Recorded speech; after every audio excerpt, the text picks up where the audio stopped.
The debate over return to work adding to tensions between Apple and some of its employees. The Verge is reporting that the tech giant is shutting down internal surveys employee groups have been conducting over a hybrid return to work and pay equity. For more on that, let's bring in Kevin Delaney, Charter co-founder and CEO. And Kevin, this is reporting out from The Verge, but of course, you've been looking a lot at the policies of companies as it relates to this new work environment.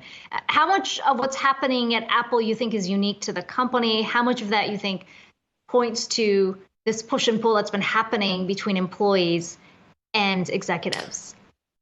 Yeah, so what is happening in a lot of companies increasingly is that employees are taking matters into their own hands around compensation and in specifically collecting data. So basically setting up spreadsheets where they ask their colleagues to input their salaries, their compensations, along with race and gender and disability information as well. So this is done anonymously, but basically you create a survey, you ask people anonymously who work for the same company to put in this information. And then you attempt to glean whether people are being treated differently by their gender and their race and whether they have disabilities. Now, Apple in this instance has said that it actually doesn't treat people unequally, but there's an element of employees believe that Apple is telling them to just trust the company, that there aren't these inequities. And the employees are saying, like, actually, we want to figure out for ourselves whether this is true.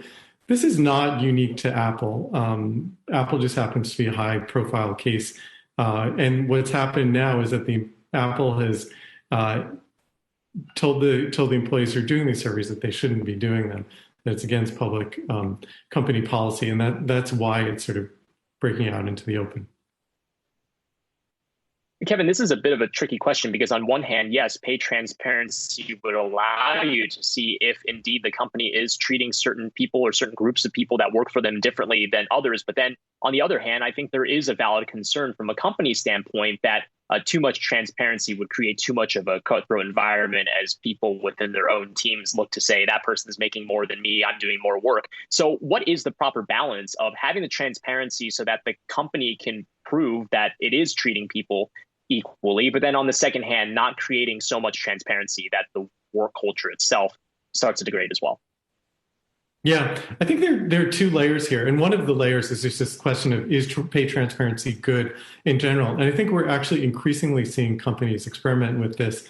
There is a company called Buffer that actually has full pay transparency. So you can actually, as anyone, go onto their website and click through to a spreadsheet to see what the compensation is for anyone at the company.